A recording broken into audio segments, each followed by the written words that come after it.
మత్తయి సువార్త 24వ అధ్యాయం. మత్తయి సువార్త 24వ అధ్యాయం 14-15 వచనం ఎవరైనా చదవండి. ఈ రాజ్య సువార్త సకల జనములకు సాక్షార్థమై లోకమందంతటను ప్రకటింపబడెను. 25వ అధ్యాయమేనా? మత్తయి సువార్త క్షమించండి, 25వ అధ్యాయం 14 వచనం. పరలోక రాజ్యము ఒక మనుష్యుడు దేశాంతరానికి ప్రయాణమై తన దాసులను పిలిచి తన ఆస్తిని వారికి అప్పగించినట్లుండెను.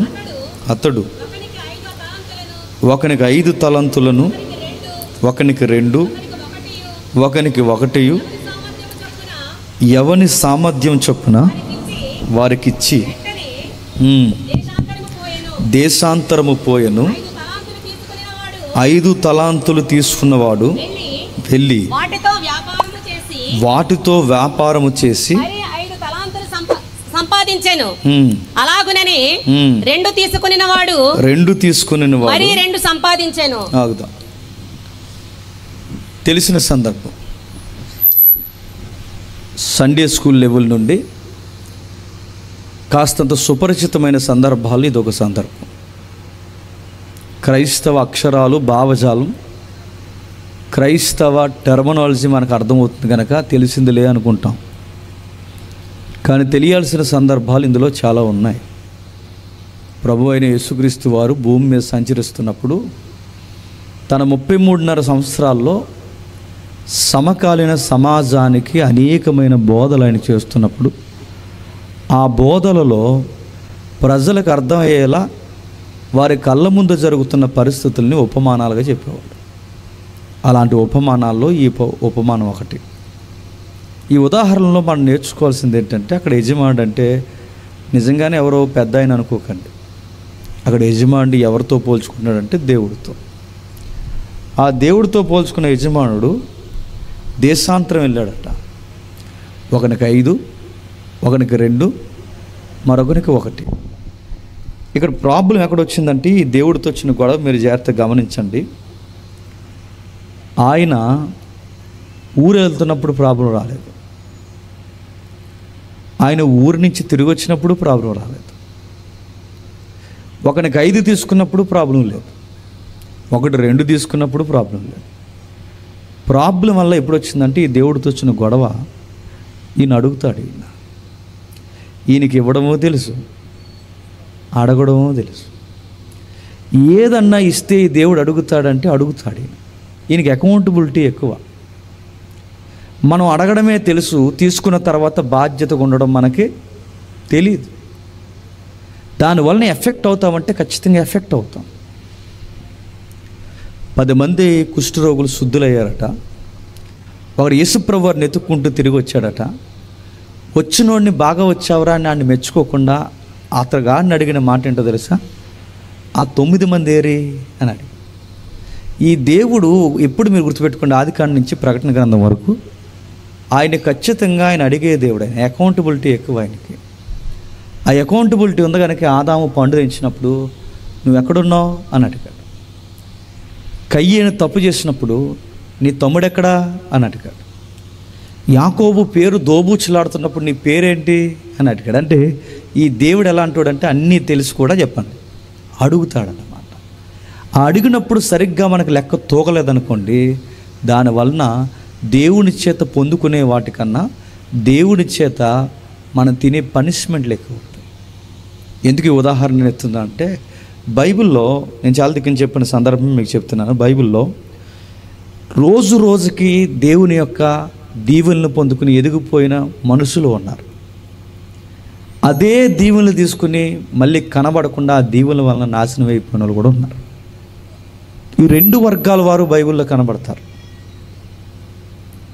దీవెన పొందుకోవడం ఎంత పెద్ద గొప్ప విషయమో, ఆ దీవెన నిలబెట్టుకోవడం కూడా అంత గొప్ప విషయం.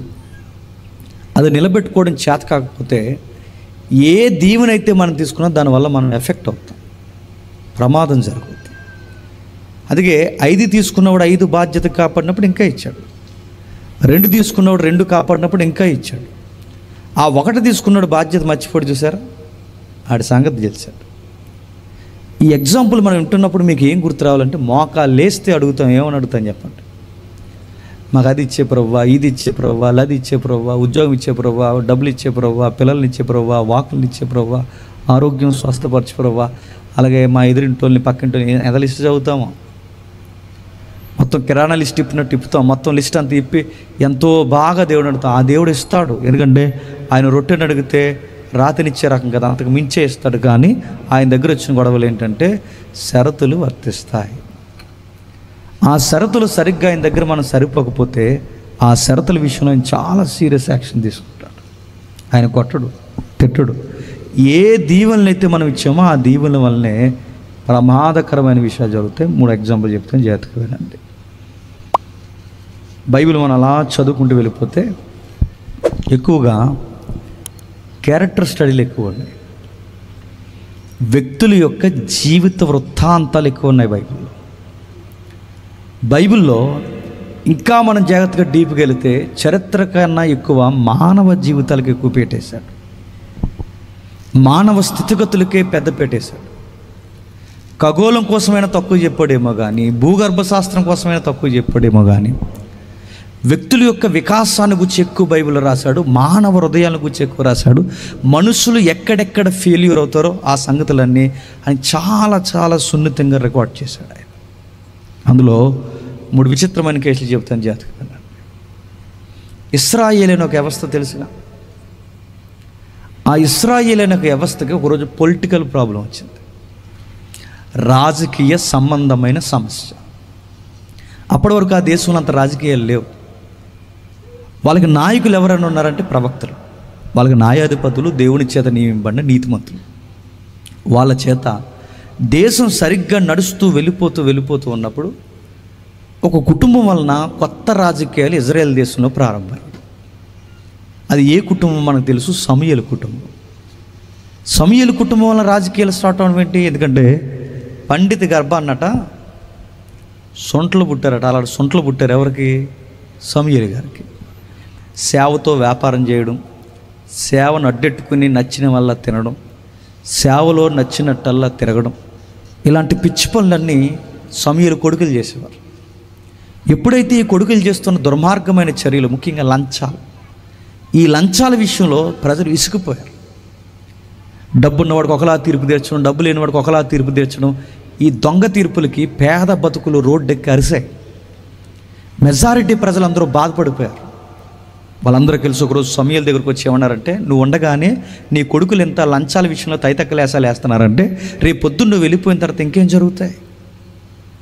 రేపు పొద్దున్న నువ్వు వెళ్ళిపోయిన తర్వాత వీళ్ళకి ఇంకా అడ్డగోలిక అడ్డు అదుపు లేదు, ఎన్ని పనులు చేస్తారో ఎవరు అడుగుతారు? నువ్వు ఉండగానే ఇంకెలా జరుగుతుందంటే, రేపు పొద్దున్న పెద్ద తలకే నువ్వు వెళ్ళిపోతే ఇంక ఇలా ఏం చేస్తారు?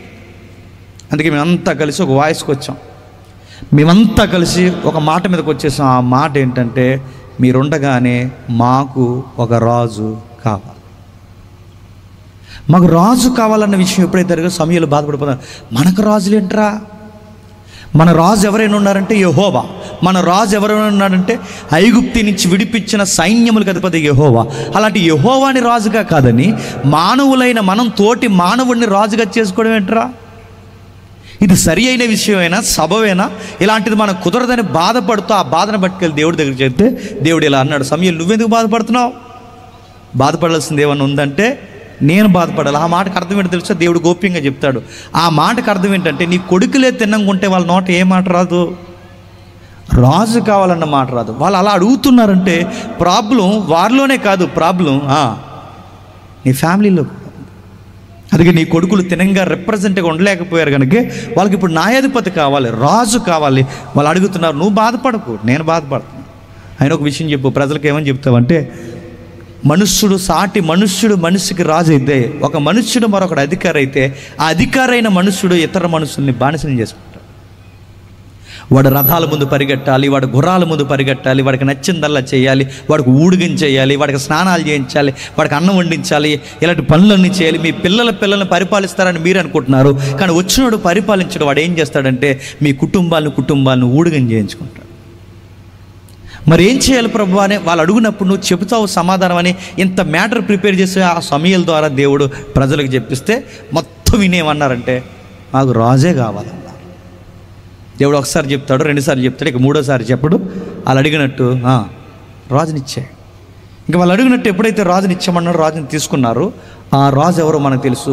ఆ టైంలో అలా తిరుగుతున్నాడు, ఎలా తిరుగుతున్నారు. సమూయేలు గారు అలా తిరుగుతుండగా సరిగ్గా కుర్రోడు ఉన్నాడు. ఆ కుర్రోడు చూస్తేనే రాజులా అనిపిస్తాడు. చూడడానికి హైట్ ఉంటాడు, వెయిట్ ఉంటాడు, అందరికన్నా అందంగా ఉంటాడు, లాంగ్ హెయిర్ ఉంటుంది. ఆ అబ్బాయిని చూసినట్టు ఎవరైనా ఒప్పుకుంటాడు, రాజులా ఉన్నారా అన్నంత గొప్ప స్టేట్మెంట్ ఆ అబ్బాయిని చూసిస్తారు. ఆ అబ్బాయి ఎవరో కాదు, సౌలు. ఆ సౌలు అలా తిరుగుతున్నాడు. ఆ సౌలు అక్కడెందుకు తిరుగుతున్నాడు అంటే వాళ్ళ నాన్నగారి గాడులు తప్పిపోయాయి. వాళ్ళ నాన్నగారి గాడులు తప్పిపోయే సమయానికి ప్రవక్త కూడా అక్కడే తిరుగుతున్నాడు.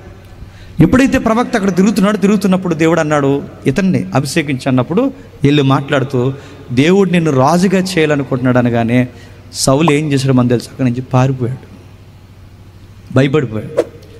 లోపలికి ఎక్కడికో పోయి దాక్కుండిపోయి ఆ సౌలు గారు అంటారు, నా వల్ల అవ్వదు, నేను పరిపాలించడం, మా ఇంటికి చుట్టాలు వస్తాయని నేను బయటకు రా, అలాంటిది నేను వెళ్ళి ప్రజలను పరిపాలించడం అంటే నా వల్ల అవ్వదు. బిడియం ఎక్కువ, భయం ఎక్కువ, చూడ్డానికి అజానుభావులు ఉంటాడు కానీ గుండె ధైర్యం మాత్రం తక్కువ. ఈ పరిపాలన, ఈ రాజకీయం ఇవన్నీ ఆయన బుర్రకెక్కవ. అందుకే నాకు ఈ పరిపాలన ఇవన్నీ సెట్ అవ్వగానే ఆ లోపల పోయి దాక్కుంటే మోటివేషన్ చేస్తారా, ఇలాంటి మంచి ఆపరతలు కూడదరా, ఈ దేవుడు ఇస్తున్న గొప్ప దేవునిరా దయచేసారా అంటే మొత్తం మీద ఆ మోటివేషన్కి అంగీకరించి ప్రవక్త కూడా మోటివేషన్ చేసిన తర్వాత అప్పుడు తాను రాజు అవుతాడు. సరిగ్గా 2 సంవత్సరాలు పరిపాలించిన తర్వాత ఫిలిస్తీన్ల దగ్గర నుంచి పిలుపు వస్తుంది. ఎందుకు చెప్తున్నాను వినండి. సరిగ్గా 2 సంవత్సరాలు పరిపాలించిన తర్వాత ఫిలిస్తీన్ల దగ్గర నుంచి పిలుపు వస్తుంది. ఆ పిలుపులు ఎలా ఉంటుంది, వాళ్ళందరూ ఏమనుకుంటారంటే ఇశ్రాయేలు వాళ్ళ టీం వాళ్ళు వస్తారు, మన టీం మనం వెళ్తాం, వెళ్ళి కొట్టేస్తాం, మనం జయిస్తాం, వచ్చేస్తాం అనుకుని ఈ ధీమా మీద సౌలు సైనికులు నేర్చుకుని బయలుదేరి వీళ్ళకంటే ఒక యుద్ధ భూమి ఉంటుంది, ఆ యుద్ధ భూములు వీళ్ళు దిగిపోతారు. ఆ రోజుల్లో యుద్ధాలు చేయాలంటే 2 విషయాలు, పగలు చేస్తారు, పైగా సామాన్య ప్రజలకు దూరంగా పోయి చేస్తారు. ఇప్పుడు అందరు నిద్రపోయాక మీద బాంబే వేస్తున్నారు. ఓ నీతి లేదు ఇప్పుడు ఉద్యానకి. ఒకప్పుడు సైనికులు కాల్చుకుని సైనికులు ఓడిపోతే సామాన్యులు లోపరుచుకునేవారు. ఇప్పుడు అలా కాదు, సైనికులు కొట్టుకుని ఎవరిని చంపేస్తున్నారు చెప్పండి, సామాన్యులు. ఆ పాకిస్తాన్లో వచ్చి ఆ సైన్యం మీద యుద్ధం చేయరు, ఎవరి మీద, అక్కడ చూడడానికి టూరిజం పాస్ ఎవరైతే వచ్చారో ఆ టూరిజానికి వచ్చిన ఆ ఫ్యామిలీ మెంబర్స్ అందరి మీద ఉగ్రవాదులు ఇలా కలిసి దాడి చేస్తారు. అందుకే చూడండి, ఒక నీతి లేదు ఈ రోజుల్లో, ఒక నీతి ఉండేది ఆ రోజుల్లో. తీసుకెళ్లారు, ఆ తీసుకెళ్తే ఫిలిస్తీన్లందరూ అటువైపు నిలబడ్డారు, ఇశ్రాయేల్ అందరూ ఇటువైపు నిలబడ్డారు. వాళ్ళు ఎక్స్పెక్ట్ చేయని వాయిస్ ఒకటి బయటకు వచ్చింది. ఆ వాయిస్ గొలియాత్. ఆ గొలియాత్ గడు బయటకు వచ్చి ఇలా అన్నాడు, ఏమన్నాడంటే, మీరందరూ మా మీదకి రావడం, మేమందరూ మీ మీదకి రావడం, ఇదంతా టైం వేస్ట్ కార్యక్రమం. మా టీం నుంచి నేను ఒకడిని వస్తాను, మీ టీం నుంచి ఎవడన్నా ఉంటే రండి అన్నాడు. ఆడి మాటలకి, ఆడి డైలాగులకి, వాడి సవాళ్ళకి, ఆడు చూసిన వ్యక్తికి, ఆడి భుజబలాన్ని చూసి ఇశ్రాయేలుకి చాలామందికి జ్వరం వస్తుంది. ఈడేటర్ ఎలా ఉన్నాడు, ఈ స్తంభానికి సగం ఉంటాడు. ఆడక్కడి నుంచి అంటున్నాడు, మీరందరూ నా మీదకి రావడం, మేమందరం మీ మీదకి రావడం, ఇదంతా కాదు, మీ నుంచి ఒకటి రండి, మా నుంచి నేను వస్తున్నాను. నేను ఓడిపోతే మా దేశము సైన్యం ఓడిపోయినట్టే, మేమందరం మీకు బానిసలం అయిపోతాం. ఒకవేళ మీరులో నా మీదకి వచ్చిన వాడు ఓడిపోతే మీరందరూ మాకు బానిసలు అయిపోవాలి. ఏమంటారు అని బెట్ కాసాడు వాడు. వాడి మాటకి, వాడి యొక్క తీరుతెల్లికి చూస్తుంటే అందరికి భయం వేసింది. రాజు కూడా గుడారంలోకి పోయాడట, సైన్యం కూడా గుడారాల్లోకి పోయారట, అందరూ గుడారంలోకి పోయారట, ఎవరు వెళ్ళట్లేదట. ఆ గుడారం కిటికీలోంచి చూస్తున్నారంట. చూస్తూ ఉండగా అన్నాడు, ఎరా ఇశ్రాయేలు ఎవరు రారా, ఎవరు నా మీదకి యుద్ధానికి రారా అని 40 రోజులు, 1 రోజు 2 రోజులు కాదు, 2 రోజులు 40 రోజులు సవాల్ చేస్తుంటే రాజుగారు లోపల నుంచి ఇలా చూసి అన్నాడు, రే ఎవడు కొడతాడో తెలియదు కానీ ఆయన కొడితే కనుక నా రాజ్యం సగం రాసిచ్చి మా చిన్నమ్మాయిని ఇచ్చి కూడా పెళ్లి చేస్తా అన్నాడు.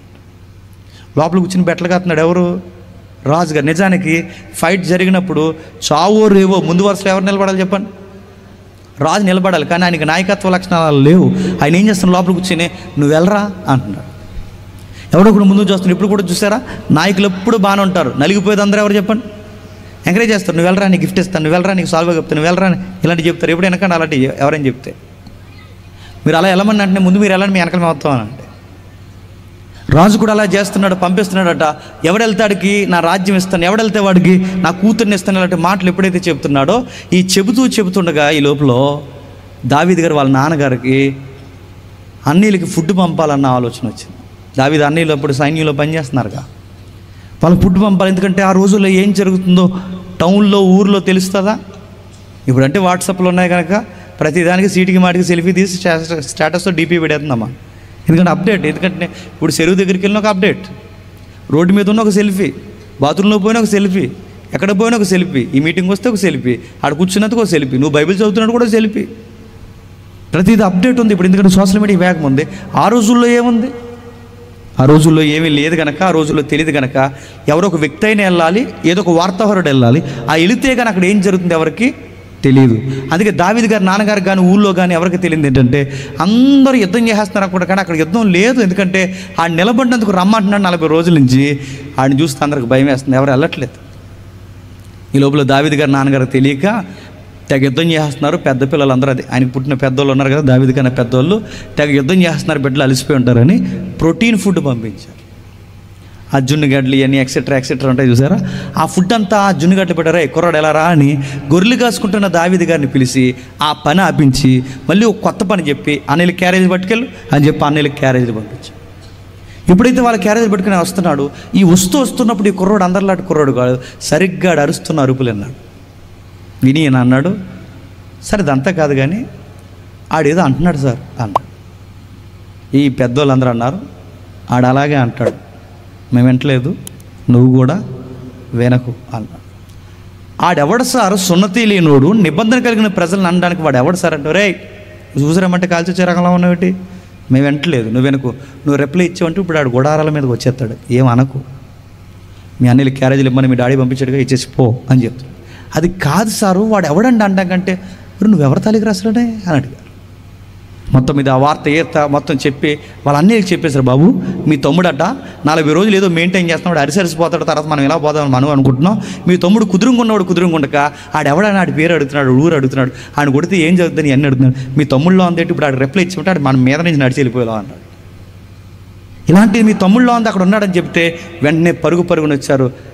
వాళ్ళ అన్నయ్యలు అన్నారు, తిట్టారు, అండి నీకు ఇలాంటి బుద్ధులేరా అన్న, నువ్వు ఫైటింగ్ చూద్దామని కదా వచ్చావు, నీకు అన్ని ఫైటింగ్ సీన్లు ఇష్టం, అక్కడి నుంచి ఇక్కడికి వచ్చేసావు, ఇదిగో నువ్వు క్యారేజ్ పట్టుకోమని డాడీ చెప్తే నువ్వేం చేస్తున్నావు అంటే ఇక్కడికి వచ్చి నువ్వు చేస్తున్న పనులు ఇదిగో ఇదే ఇలాంటి పనులు, ఈ ఫైటింగ్ చూడవచ్చు, క్యారేజ్ ఇచ్చిపో అని వాళ్ళ పెద్దని తిట్టాడట.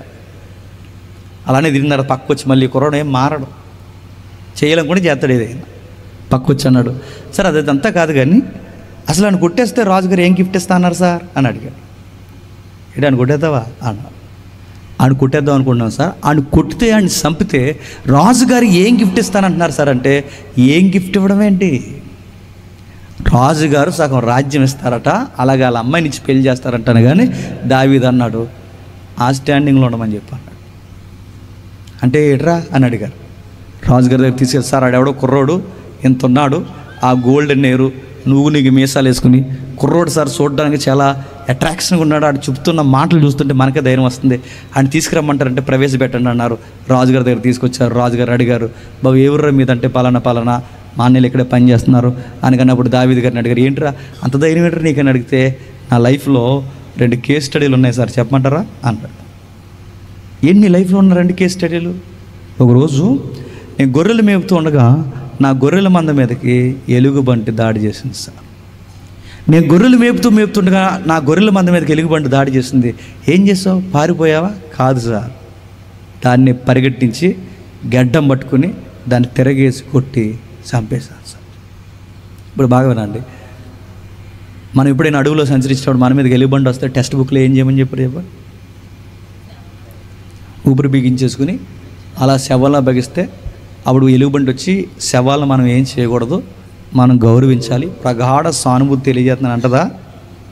మరి ఆ టెక్స్ట్ బుక్లో కనుక చేశారు కనుక దానికి మంచి మర్యాద, చచ్చినోడు బతుకున్నాడు ఏముండదు, దాని ముట్టి ఎంత పొడవ ఉంటుంది ఎప్పుడైనా చూసారా?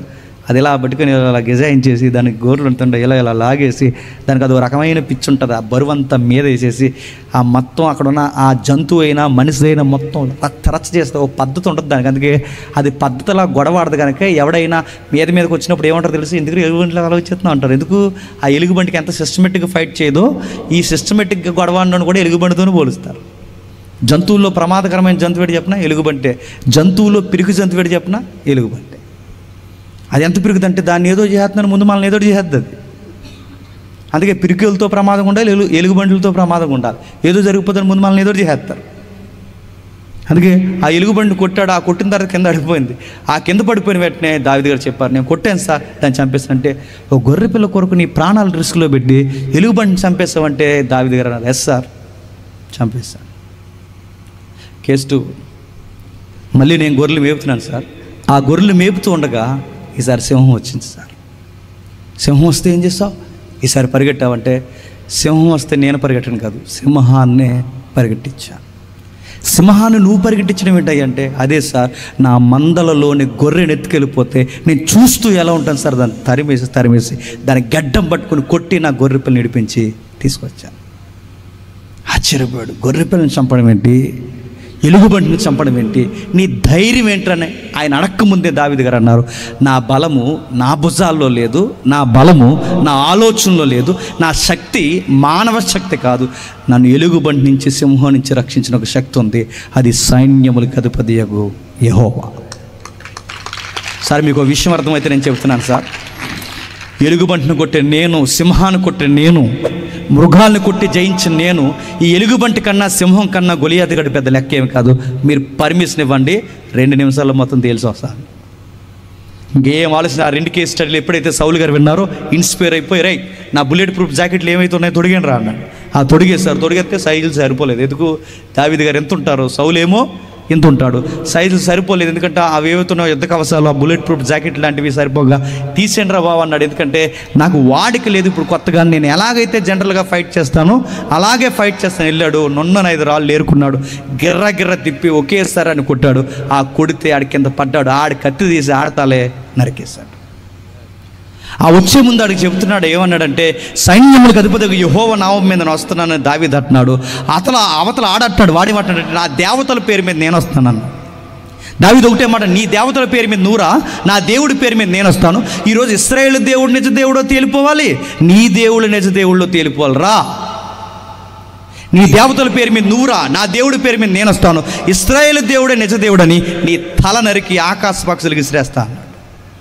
వాడు ఆశ్చర్యపోయాడు. వాడు ఎందుకంటే ఇది దేశానికి జరుగుతున్న యుద్ధం కాదు, ఇది గొలియాతుకి దావీదుకి జరుగుతున్న యుద్ధం కాదు, నీ దేవతలకి నా దేవుడికి జరుగుతున్న డివోషనల్ వార్. రా తేల్చేద్దామని వచ్చాడు. ఆ వచ్చిన వెంటనే వాడు అన్నట్టుగానే, వాడు ఊహించినట్టుగానే వాడు అంటున్నాడు, అరే ఏంట్రా కనీసం యుద్ధ నీతిని కూడా పాటించకుండా, ఏమీ లేకుండా, కత్తి లేకుండా, ఏమీ లేకుండా ఆ కర్రట్టుకు వస్తున్నావేంట్రా, కుక్కను అనుకున్నావంట అని అడిగాడు. కుక్కను అనుకోవడం ఏంటి, కుక్కవే.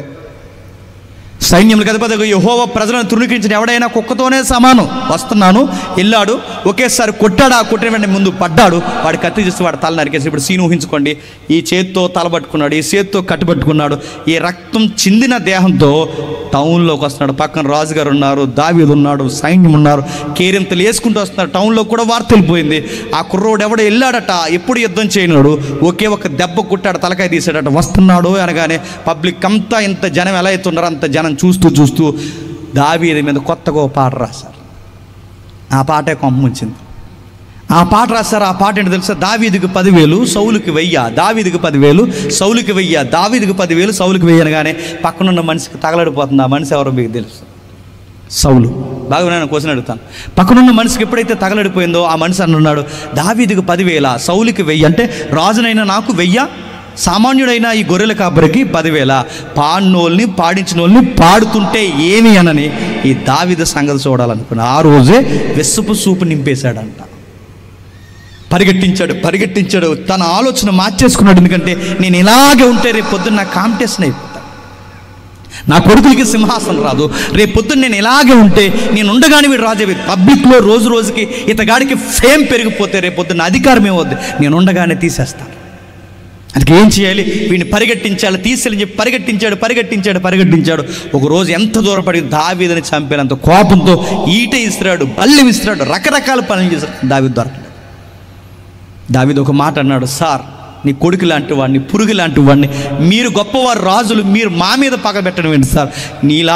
మీలాంటి గొప్ప వ్యక్తి ఈ పురుగు వంటి వాడిని మీరు ఎందుకు లెక్క చేస్తున్నారని ఎంతో గోజాడుకున్న మనిషికి అర్థం కాలేదు. దావీదు ఒక మాట అన్నాడు, సార్ మేము లేపేయాలంటే 2 నిమిషాల పని, ఎందుకంటే మీరు రాత్రి మీరు సంకాని వర్తకనికి పోయినప్పుడు మీ వెనకాల క్లాత్ నేను కట్ చేశాను, కావాలంటే చూసుకోండి. ఆ రోజు ఆ క్లాత్ కట్ చేశాను, ఇప్పుడు మీకు క్లాత్ చూపిస్తున్నాను చూడండి. నేను వెనక మీకు తెలియకుండానే క్లాత్ కట్ చేశానంటే మీ పేక్ కట్ చేయడం పెద్ద లెక్క ఏం కాదు, గుర్తుపెట్టుకోండి.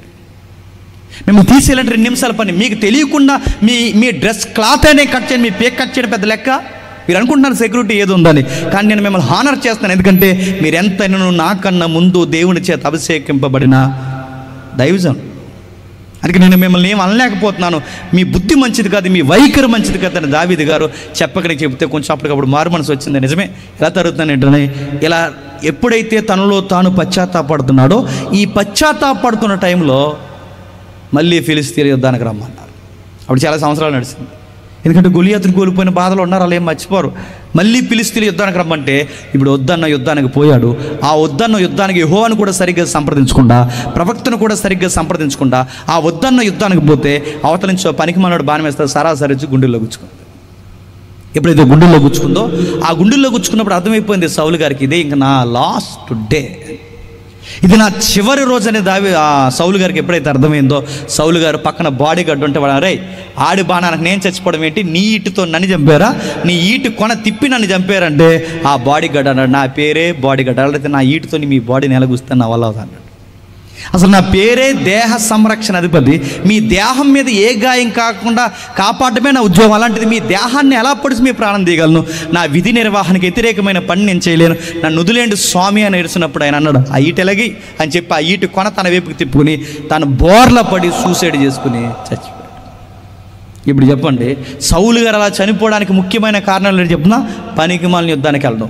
ఆ పనికిమాలిన యుద్ధానికి వెళ్ళాడు కనుక పనికిమాలిన బాణం తగలడం. ఈ పనికిమాలిన యుద్ధానికి సంప్రదించకుండా ఎందుకు వెళ్ళాడు చెప్పిన? ప్రెస్టేజ్ ఫీల్ అయిపోయాడు. ఎక్కడ ప్రెస్టేజ్ ఫీల్ అయిపోయాడు? దావీదుని తరిమే ఈ గొడవ ఉందే, ఈ గొడవలో ఆయనకి బుర్ర పని చేయకుండా పోయింది. దావీదు ఫైట్ చేసే హీరో అయిపోయాడు, నేను కూడా అలా ఫైట్ చేసి హీరో అయిపోదాం అనుకున్నాడేమో. ఏ టెంప్టేషన్లో వెళ్ళిపోయి ఈ దావీదుని పరిగెట్టించే ఈ అసూయకరమైన ప్రయాణాల్లో తెలిసి తెలియక వద్దన్న యుద్ధానికి పోయాడు. బాణం తగిలింది. ఆ బాణం ఎప్పుడైతే తగిలిందో అని తెలియకుండా వెళ్తే ఇంత ప్రమాదం జరిగిపోయింది, సూసైడ్ చేసుకుని చచ్చిపోయింది. ఇదంతా జరగకూడదంటే యుద్ధానికి పోకూడదంటే బాణం తగలదు, బాణం తగలకూడదంటే యుద్ధానికి పోకూడదంటే దావీదు అనే క్యారెక్టర్ సౌలు జీవితంలో ఉండకూడదు. దావీదు అనే క్యారెక్టర్ సౌలు జీవితంలో ఉండకూడదంటే అసలు గొలియాత్ అనే ఒక యుద్ధం ఉండకూడదు. ఆ గొలియాత్ అనే యుద్ధం కూడా జరగకుండా ఆ కళ్ళకి అది కనబడకుండా ఉండాలి అంటే అసలు సౌలుకి అభిషేకమే జరగకూడదు.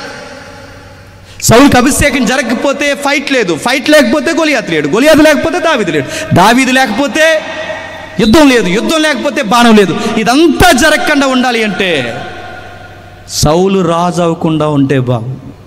ఇప్పుడు చెప్పండి, సౌలును రాజుని చేసింది ఎవరు? దేవుడే.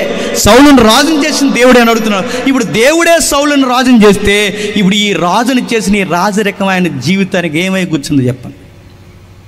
ప్రమాదమై కూర్చుంది. ఇప్పుడు చెప్పాలి, దేవుడిచ్చే కొన్ని మన జీవితాలకి ప్రమాదంగా మారతాయా అంటే సరిగ్గా ఉపయోగించడం రాకపోతే మారతాయి. మాట్లాడితే మోకాళ్ళు వేసి నాకు అది ఇచ్చే ఇది నువ్వు అడుగు, 100 అడుగు ఆయన ఇస్తాడు.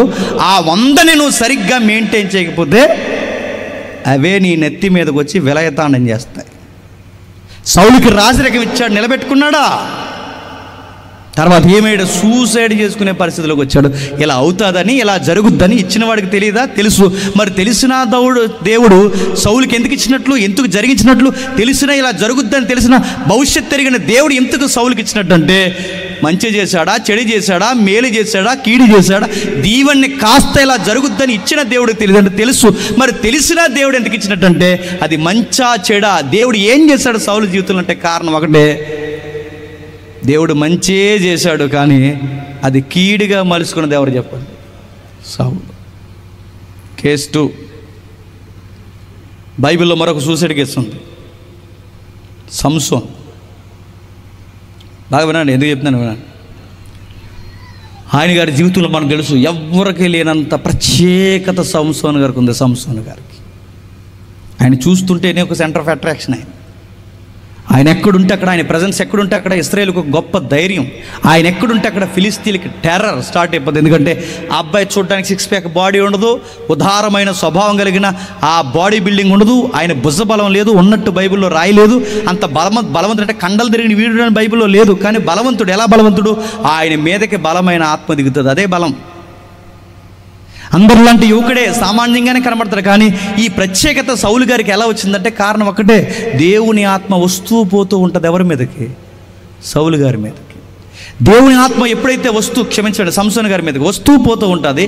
ఈ వస్తూ పోతూ ఉన్న టైంలో సంసోను గారు విజృంభించేవాడట.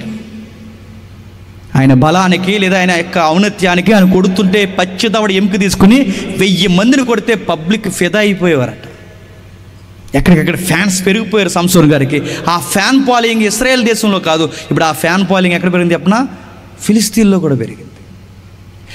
పెరిగారు. ఆ ఫ్యాన్ ఫాలోయింగ్ ఇప్పుడు ఏంటంటే అమ్మాయిలు పెరిగిపోయారు. ఎవరికి? సంసోను గారికి. అందులో ఒక అమ్మాయి ఉంది. ఆ అమ్మాయి చాలా ప్రేమించాడు. ఆ అమ్మాయి పేరు లేదు కానీ బైబిల్లో నాకు చదివినట్టు గుర్తులేదు, ఒకవేళ మీరు చదవండి. అమ్మాయిని ప్రేమించాడు. అమ్మాయిని ప్రేమిస్తే ఆ ప్రేమించిన తర్వాత ఈ వార్త ఫిలిస్తీన్ పెద్దలకు తెలిసిపోయింది. వీడు వస్తూ పోతూ ఉన్నాడు, ఈ అమ్మాయిని ప్రేమించాడు, వీడు నీకొక్కడికి అల్లుడు అవడు, మొత్తం దేశానికే అల్లుడు అవుతాడు. ఇశ్రాయేలు మనకు అల్లుడు అవుతే మొత్తం మనల్ని అందరినీ ఏం చేస్తాడు? కట్టకట్ట తగలడి పాడేస్తాడు. ఆయన ఇశ్రాయేలు మనకు అల్లుడు అవడం ఏంటయ్యా? మొత్తం మీద పిల్ల తండ్రిని మోటివేషన్ చేశారు, అది చేశారు, ఇది చేశారు. ఎట్లాగైనా సరే ఇప్పటికిప్పుడు మీరు ఏం చేస్తారంటే ఆ అమ్మాయికి పెళ్లి చేసేయండి. మొత్తం మీద దగ్గరుండి సంసోను తిరిగి వచ్చే లోపు, ఎందుకంటే మరి ఆ రోజుల్లో వాట్సాప్లో వెళ్ళారు, వాట్సాప్లో మెసేజ్ పెట్టినేమో ఆవిడ, నా పెళ్ళి అయిపోతుంది త్వరగా అని తీసుకెళ్ళిపోయి నన్ను. ఆ వాట్సాప్ లేవు, ఏమి లేవు, కమ్యూనికేషన్ లేదు అంత రోజుల్లో. అందుకే అమ్మాయికి ఆ సంసోను గారు తిరిగి వచ్చే లోపు ఈ అమ్మాయికి పెళ్ళి అయిపోయింది. కోపం వచ్చింది. తను ప్రేమించిన అమ్మాయిని ఎప్పుడైతే పెళ్లి చేశారో ఆ పెళ్లి చేసినప్పుడు చాలా కోపం వచ్చింది. ఆ కోపంలో 300 నక్కలను పట్టుకున్నాడట. ఆ నక్కలకి ముడెట్టాడట. ఆ ముళ్ళు మధ్య నిప్పెట్టాడట. నిప్పెట్టేలు కుప్పలకి తగలెట్టాడట.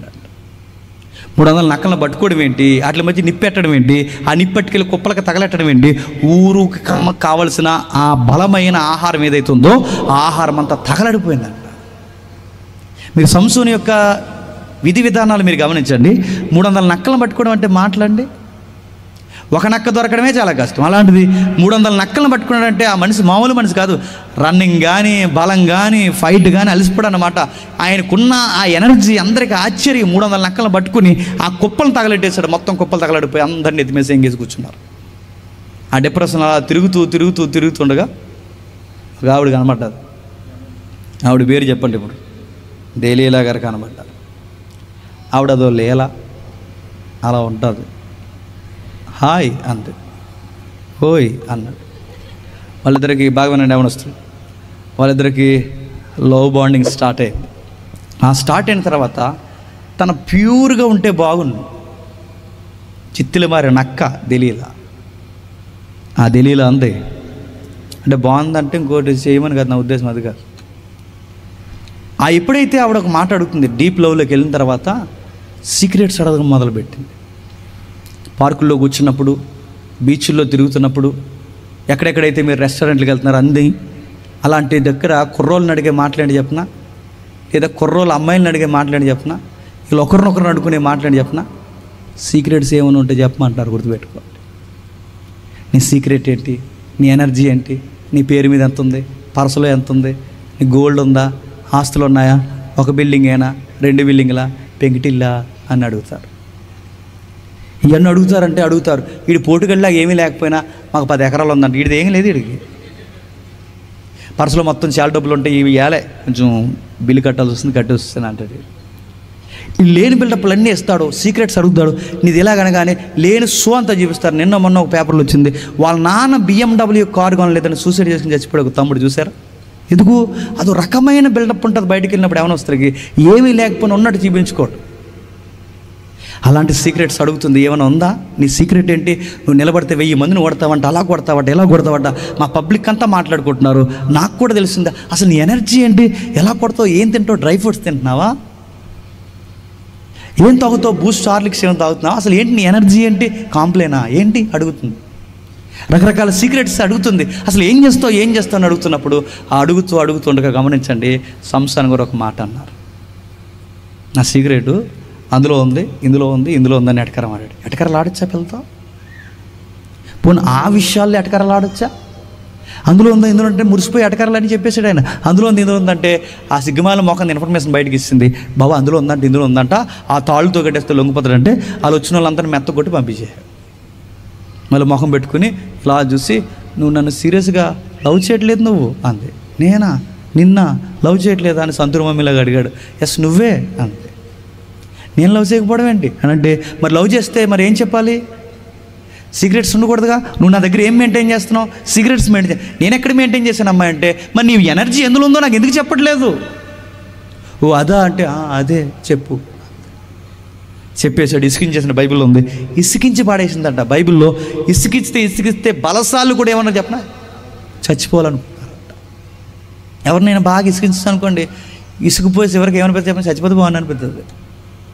సంసోను గారికి కూడా అనిపించిందంటే ఏమని, ఇసుకించి ఇంత విసుగుపోయాను అన్నాడు, చచ్చిపోతే బాగుంది. నీకు ఏం కావాలంటే నీ ఎనర్జీ ఎందులో ఉందో చెప్పండి, ఒక మాట తిరగేసి అడిగితే బాగుంది, నీకు ఎందుకే ఆ సీక్రెట్ అని అడిగితే బాగుంది. నేను అడగలేదు, అడగకుండా చేసింది ఏం చేసింది తెలుసా? ఇక ఎక్కడ తలగాడు లేవని, ఇంకెక్కడ నిద్రపోవడానికి స్థలం లేదని ఆ సంసోను గారిని తీసుకొచ్చి తలగాడ తొడ మీద పెట్టి పడుకో అందంట. అలా నిద్రపోతున్నప్పుడు తల ఎలా దువ్వి అప్పుడు అడిగింది. ఆ లవ్లీగా అడుగుతుండగా ఆ దావీదు గారు చెప్పేశారు, క్షమించండి సంసోను గారు చెప్పేశాను. సంసోను గారు అన్నారు, ఇలా దూతుండగా నీ ఎనర్జీ ఎందులో ఉందని అనగా సంసోను గారు అన్నారు, నా ఎనర్జీ ఎందుకంటే మరి అలా దూతుంది కదా చెప్పేశాడు, నా హెయిర్ స్టైల్లో ఉంది. నీట్గా 2 కటింగ్లు వేసింది, టక్కడగా చెప్పింది, ఇన్ఫర్మేషన్ బయటకు ఇచ్చింది. చక్కచక్క వాళ్ళు వచ్చారు, ఎత్తుకెళ్ళిపోయారు. ఆ ఎత్తుకెళ్ళిపోయిన తర్వాత సంసోను గారు బాధ మీరు చూడండి, పశ్చాత్తాపడ్డాడు. ఎందుకంటే ఆ 2 కళ్ళు పీకేశారు, తిరగలకు కట్టేశారు. ఆ 2 కళ్ళు పీకి తిరగలు కట్టేస్తే సంసోను బాధపడుతున్నాడు, దేవా నేను చాలా పెద్ద తప్పు చేశాను ప్రభువా, నువ్వు ఇచ్చిన అభిషేకంతో నేను మాట్లాడాను ప్రభువా, నేను చాలా పెద్ద తప్పు చేశాను ప్రభువా, నీకు చెబుతున్నాను ప్రభువా ఒకటే మాట, నేను చేసిన తప్పుని ఒప్పుకుంటున్నాను, నా బలం పోయింది, నా తలలోనే బలం ఉందనుకున్నాను, ఎందుకంటే నాకు మళ్ళీ తల వచ్చి నాకు బలం రావట్లేదు. నీ యొక్క చిత్తం ఏదైతుందో నాకు తెలుసు, ఫిలిస్తీన్లందరినీ మట్టుపెట్టడానికి ఒక నీతి సూర్యుడిగా నన్ను పుట్టించుకున్నావు, కానీ నేనేం చేశానంటే ఈ దెలీలా మాయలో పడిపోయాను. అందుకే సంసోను గారు అన్నారు, ఒక్కసారి నాకు బలం ఇవ్వని బతిమలాడుకున్నాడు. ఎప్పుడైతే బతిమలాడుకున్నాడో ఆ 2 స్తంభాలు గుడి స్తంభాలు లాగేస్తే ఆ గుడిలో 3000 మంది కూర్చున్నారట. ఆ 3000 మందితో సంసోను కూడా ఆత్మహత్య చేసుకొని చచ్చిపోయాడు. ఇప్పుడు చెప్పండి, సంసోను గారు ఇలా చనిపోకుండా ఉండాలంటే ఏం జరిగితే బాగుంటుంది చెప్పిన? అందరిలాంటి కుర్రోళ్ళలాగా ఉండుంటే ఆయన కూడా పెళ్లి చేసుకుని పిల్లలు కానీ ఒక ఫ్యామిలీ ఆయనకు ఒక 60-70 ఏళ్ళు బతికేవాడు. అలా కాకుండా సంసోను గారిలో ఇలాంటి చావు రావడానికి కారణం నన్ను అడిగితే ఆయన లైఫ్ స్టోరీని బట్టి చెప్పిన, ఆయనకి బలం ఉండడం వల్ల, ఇప్పుడు ఆ బలం ఉండడం వల్లే ఫాలోయింగ్ ఉంది, ఆ ఫాలోయింగ్ ఉండడం వల్లే దెలీలా అనే క్యారెక్టర్ వచ్చింది. ఆ దెలీలా అనే క్యారెక్టర్ వచ్చింది కనుకే సూసైడ్ చేసుకుని చచ్చిపోయే పరిస్థితి వచ్చింది. ఇదంతా జరగకుండా ఉండాలంటే ఏం చేస్తే బాగుంది చెప్పండి? ఆయనకి ఆ బలం లేకుండా ఉంటే బాగుంది. ఆ బలం ఇచ్చింది ఎవరు చెప్పండి? దేవుడు. ఇప్పుడు దేవుడు బలం ఇచ్చాడు, సంసోనికి మంచి చేశాడా తప్పు చేశాడు? ఆయనకు ఒప్పు జరిగించాడా తప్పు జరిగించాడు? అంటే భవిష్యత్తు తెలియని దేవుడు, ఆయనకి తెలుసు ఎవరికి ఎలా జరుగుతుందో. మరి ఇంత బలం ఇచ్చినప్పుడు సంసోనికి దేవుడు మేలు చేసినట్ట కీడు చేసినట్ట? మేలే అంటారు, ఎందుకంటే ఆయన దేవుడు కదా, మరి రాత్రికి ఇంటికి వెళ్ళరని మీ భయం. మేలు చేశాడా కీడు చేశాడంటే అది కీడుగానే కనబడుతుంది మనకి. ఆ బలం ఉండడం వల్లనే ఆయన ఎఫెక్ట్ అయిపోయాడు. ఆ దీవెన కాస్త శాపమైంది. మీరు గమనించండి, సౌలు జీవితంలో రాజరికం ఆయనకు ప్రమాదమై కూర్చుంది, సంసోను జీవితంలో బలము ఒక ప్రమాదమై కూర్చుంది. అంటే మీరు ఎక్కడెక్కడ చూడండి, రాజరికం, అధికారం ఒక బలం, ఆ బలం కూడా ఆయనకు ప్రమాదం అయిపోయింది. ఆరోగ్య పరిస్థితులు ఒక బలం, ఆ బలం సంసోనుకి ప్రమాదం అయిపోయింది. అంటే దేవుడు కొన్ని ఇస్తాడు మనుషులకి, నీకు అధికారం ఇవ్వచ్చు, నీకు ఆరోగ్యం ఇవ్వచ్చు, నీకు ఉద్యోగం ఇవ్వచ్చు, నీకు సంసారం ఇవ్వచ్చు, నీకు బిల్డింగ్ ఇవ్వచ్చు, నీకు వాకిలు ఇవ్వచ్చు, నీకు ఎకరం ఇవ్వచ్చు. ఆయన ఇస్తాడు. ఆ ఇచ్చినవే చెప్పండి ప్రమాదాలై కూర్చుంటాయి. ఎందుకు ప్రమాదాలు అవుతాయి అంటే వాటిని డీల్ చేయడం రావాలి.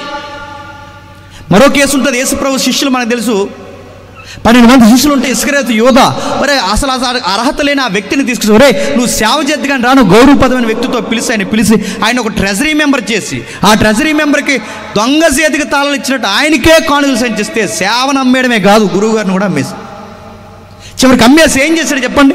ఆ రక్తపు భూమిలో పడి చచ్చేంత పరిస్థితులు తెచ్చుకున్నాడు. తలకిందులుగా పడి నడుము ఇరిగిపోయి ఆ పేగులన్నీ బయటకు వచ్చి వచ్చాడు. ఇలా చావకుండా ఉండాలంటే యోధాకి జరగకూడదు ఏంటి చెప్పిన, ఆయన శిష్యుడు అవ్వకుండా ఉంటే బాగుండు.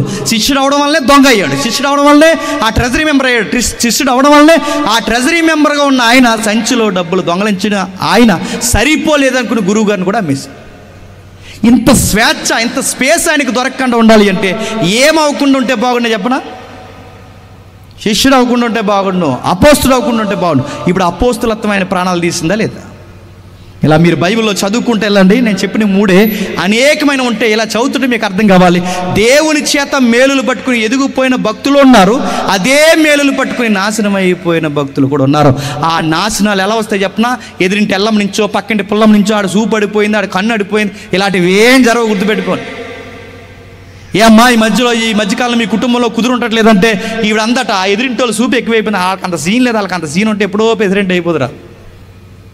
ఎదురింటోళ్ళు కళ్ళు బాగాలేదంటే ఎదురింటోళ్ళకి అంత పవర్ లేదు. మరి కొంతమంది ఏమంటారంటే ఈ సైన్యం బరువు ఎక్కువైపోయిందంటే ఈ సైన్యం బరువు ఎక్కువైందని వీళ్ళ ఇంట్లో కుదరలేదంటే ఈ సైన్యం బరువు, నువ్వు భూమికి బరువు, నువ్వు ముందు ఈ సైన్యం బరువు అయిపోయిందని కలిసి రావు. ఈ సైన్యం వల్ల ఏమీ జరగదు, ఎదిరింటల వల్ల ఏమీ జరగదు, అసలు ముహూర్తాలు ఇవేం జరగదు. ఎఫెక్ట్ ఎక్కడ అవుతుందో చెప్పినా, మనకి ఏదన్నా కలిసి రావట్లేదని దానికి కారణం ఒకటే, దేవుడిచ్చింది ఏదో మనకు నిలబెట్టుకోవడం రావట్లేదు. సంసోను నిలబెట్టుకోలేకపోయాడు కనుకే ప్రాణాల మీద తెచ్చుకున్నాడు, సౌలు నిలబెట్టుకోలేకపోయాడు కనుకే ప్రాణాల మీద తెచ్చుకున్నాడు, యోధా నిలబెట్టుకోలేకపోయాడు కనుకే ప్రాణాల మీద తెచ్చుకున్నాడు. మీరు ఏం అడిగారు నాకు తెలియదు. ఈ దేవుడితో గతించిన 5 సంవత్సరాలు 10 సంవత్సరాలు నీ భక్తి జీవితం ఎంతో నాకు తెలియదు, కానీ ఇన్ని సంవత్సరాలు దేవుడిని ఏం అడిగావు నాకు తెలియదు. కానీ నువ్వు గుర్తుపెట్టుకో, అడిగినవి ఆయనకి అకౌంటబిలిటీ మెయింటైన్ చేస్తున్నావా? నీకు 5 ఇచ్చాడో నాకు తెలియదు, నీకు 2 ఇచ్చాడో నాకు తెలియదు, నీకు 1 ఇచ్చాడో నాకు తెలియదు, ఏమి ఇచ్చాడో తెలియదు. ఈ దేవుడితో వచ్చిన గొడవ, ఒకరోజు ఇచ్చిన వాటితో నువ్వేం చేస్తున్నావో చూస్తాడు. ఉద్యోగం ఇచ్చాడా? ఆ ఉద్యోగం ఇచ్చినప్పుడు ఉద్యోగం చూసినప్పుడు అల్లా దేవుడు స్తుతించదు. దేవా చాలామంది ఊర్లో ఉన్నా నాకు ఒక ఉద్యోగం ఇచ్చావు, నాకు టైంకి జీతం ఇస్తున్నావు, నా పిల్ల పాపలతో ఇప్పుడు మెతుకులు తినగలిగే ఒక ఉన్నతమైన స్థితి ఇచ్చాను. దేవుడిని ఎప్పుడు నీ ఉద్యోగాన్ని బట్టి స్తుతించు. ఆ ఉద్యోగాన్ని బట్టే దొంగ పార్టీలు పెట్టి నీ పార్టీల్లో నీ ఫ్రెండ్స్తో థమ్సప్లో ఏదో కలిపి పైకి గ్లాస్ ఇస్తావనుకుని నేనేం చేస్తాడు చెప్పు? ఆ గ్లాస్ ఎత్తి ఇంటికి వస్తున్నప్పుడే లారీ మీద నుంచి వెళ్ళిపోద్ది. లారీ అలా మీద నుంచి వెళ్ళిపోవడానికి కారణం ఏంటి చెప్పినా, దానికి కారణం ఒకటే, నీకు ఉద్యోగం ఉండడం వల్ల. ఆ ఉద్యోగం వల్ల ఏమయ్యావు? ఆ ఉద్యోగం ఉండడం వల్లే నీకు జీతం వచ్చింది, జీతం రావడం వల్లే పార్టీ ఎట్టావు, పార్టీ ఎట్టడం వల్లే లారీ మీద నుంచి పోయింది. ఇదంతా జరగకుండా ఉండాలంటే నీకు ఉద్యోగం ఉండకూడదు. దేవుడు ఉద్యోగం ఇచ్చింది దేనికి? నువ్వు యాక్సిడెంట్లో పోతావని కాదు. నీకు ఉద్యోగం ఇచ్చింది దేనికో తెలుసా? నీ పిల్ల పాపలతో చక్కగా నీ జీవితాన్ని ఒక అందమైన జీవితంగా నువ్వు నడిపిస్తా. నీకు ఉద్యోగం ఇస్తే ఆ ఉద్యోగంలోనే తాగి తందనాలు ఆడితే నేను దేవుడు ఏం చేయాలి? నీ ఉద్యోగమే నీకు ఉరుతాడే కూర్చుంటుంది. నీకు ఇల్లు ఇస్తాడా? ఇల్లుతో ఏం చేస్తావు? ఆ ఇల్లు ఇచ్చినప్పుడు నువ్వేం చేస్తావు? ఏం చేస్తారు చెప్పనా? ఇల్లు లేనంతకాలం ఇల్లు లేదు ఇల్లు లేదు ఇల్లు లేదని నడుస్తావు. ఇల్లు ఇచ్చిన తర్వాత ఆ ఇంట్లో ఎదురుగా టీవీ పెట్టుకుని కుర్చీ మీద కుర్చీ వేసి ఆ కుర్చీ పైన కాళ్ళు ఇట్టి ఇక బైబిల్ కానీ ప్రార్థన కానీ ఏమీ లేదట. ఆ ఇల్లు ఇచ్చిన తర్వాత ఆదివారం చర్చ కొట్టి ఇంట్లో కూర్చున్నాడు. నేనేం చేయాలి? నీ ఇల్లు నిన్ను రోడ్డు మీద లాగలవద్దు చెప్ప. నీకు ఇల్లు ఇచ్చింది దేనికి? చర్చ ఎగ్గొడతామని కాదు. నీకు వాకిలి ఇచ్చింది దేనికి? దేవుడినే మర్చిపోతాను కాదు. దేవుడు కొన్ని ఇస్తాడు, ఆ ఇచ్చినవి నిలబెట్టుకో. నీకు ఆరోగ్యం ఇస్తాడు, ఆరోగ్యంతో చెలగట మాటకు ఆరోగ్యం ఇచ్చినప్పుడు కొంతమంది ఏం చేస్తారు? ఆరోగ్యం లేనంతకాలం చర్చకు వస్తారు, ఆరోగ్యం వచ్చినప్పుడు ఊరి మీద తిరగడానికి పోతారు. నేను అడుగుతున్నాను, నీకు ఎందుకు ఇస్తున్నాడు దేవుడు? ఏదైనా ఒకటి ఇచ్చాడంటే దేవుడితో వచ్చిన గొడవ అకౌంటబిలిటీ అడుగుతాడు. అలాంటి దాఖలాలు ఉన్నాయంటే మచ్చుకు 2 ఉదాహరణలు చూసి మనం ముగిద్దాం. ఒకసారి చూడండి. ఆది కాండము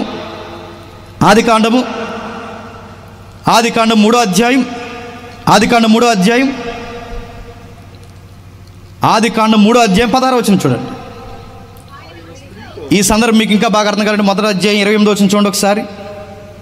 1వ అధ్యాయం 28వ వచనం. దేవుడు వారిని ఆశీర్వదించిన ఎట్లనగా మీరు ఫలించి అభివృద్ధి పొంది విస్తరించి భూమిని నిండించి దాన్ని లోబర్చుకోండి సముద్రపు చేపలను ఆకాశ పక్షులను భూమి మీద ప్రాకు ప్రతి జీవిని ఏలుడని దేవుడు వారితో చెప్పుడు. మీరు గమనించండి ఏం చెప్తున్నాడు? దేవుడు వారిని ఆశీర్వదించిన. ఇక్కడ వారంటే మరో మాట చెప్పండి. ఇక్కడ వారంటే భార్య భర్తలు. ఎవరు? దేవుడు భార్య భర్తలను దీవించను, వారిని ఫలించి అభివృద్ధి పొంది. ఇప్పుడు చెప్తున్నాను, ఫలించి అభివృద్ధి పొంది విస్తరించడం అంటే ఏంటి? ఫలించి అభివృద్ధి పొందడం అంటే ద్రాక్ష గుత్తులు గాయమనా? ఫలించి అభివృద్ధి పొందడం అంటే అది పిల్లలకు సంబంధించిన టెర్మినాలజీ. అంటే నువ్వు పిల్లల్ని కనాలి. పిల్లలకనే ప్రాజెక్ట్ ఎవరికి ఇచ్చాడు చెప్పండి? ఒక స్త్రీకి ఇచ్చాడు.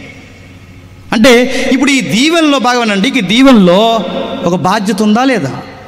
అవ్వమ్మకి ఏమిస్తుందో తెలుసు, నువ్వు ఫలించి అభివృద్ధి పొంది విస్తరించి భూమిని నిండించంటే భార్యగా తనకిచ్చిన దేవుడిచ్చిన గొప్ప దీవెన ఏంటంటే నువ్వు పిల్లల్ని కనడమే నీ దీవెన. అంటే దీవెనలో తనకు ఒక బాధ్యత ఉంది. ఈ పిల్లలకనే ప్రాజెక్ట్ ఎవరి గర్భంలో పెట్టాడు చెప్పండి? స్త్రీ గర్భంలో పెట్టాడు. అందుకే చూడండి, ఎప్పుడు ఆదాము ఎప్పుడు అవ్వ, ఇప్పటికీ ఆదాము అవ్వలు చేసిన ఆ యొక్క మిస్టేక్ యొక్క పనిష్మెంట్ ఈ రోజుకి పురిటి నొప్పులు వస్తున్నాయా లేదా? ఎవరో ఒక ఆవిడ అంది, ఇంక నాకు పురిటి నొప్పులు కావద్దు, అవ్వకే నాకు ఏమీ సంబంధం లేదు, నేను ఆపరేషన్ చేయించేసుకుంటాను అందంట. ఇంక అవ్వకే నాకు సంబంధం లేదు, నేను ఆపరేషన్ చేయించేసుకుంటాను, ఇంక నాకు ఇంకా డెలివరీ టైంలో నాకు నొప్పులు ఏముంటాయి నేను అడుగుతున్నాను, ఈ ఆపరేషన్ చేయించుకుంటాను అడగండి.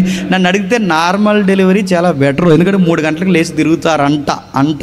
కానీ ఆపరేషన్ చేయించుకునే బ్యాచ్ ఉంటారు చూసారు, నడువాలకి అవి గుచ్చేస్తారు. ఆ గుచ్చేసిన తర్వాత కింద ఆ పొత్తు కూడా కోసేస్తారు. ఇది అయిన తర్వాత ఆ నొప్పి అయితే 3 గంటలే, ఈ నొప్పి అయితే ఈ తెలివితేటలు ఆవిడ అందంట, నాకు ఆదాము అది అవ్వమ్మ నొప్పొద్దు చెప్పండి, ఇంక ఈ నొప్పే సుఖం అంటే ఆ నొప్పే బెటర్ నన్ను అడిగితే. నేను అడుగుతున్నాను, ఆ రోజు వరకు ఈ రోజు వరకు ఆ పనిష్మెంట్లు కొనసాగుతున్నాయి. ఇక్కడ మీరు గమనించండి, ఆశీర్వాదకరంగా మార్చండి. ఈ రోజు బాగా వినండి, ఈ రోజు పడుతున్నంత ఈ పురిటి నొప్పులు ఆ రోజుల్లో లేవు, పండు తెంచక ముందుకు లేవు.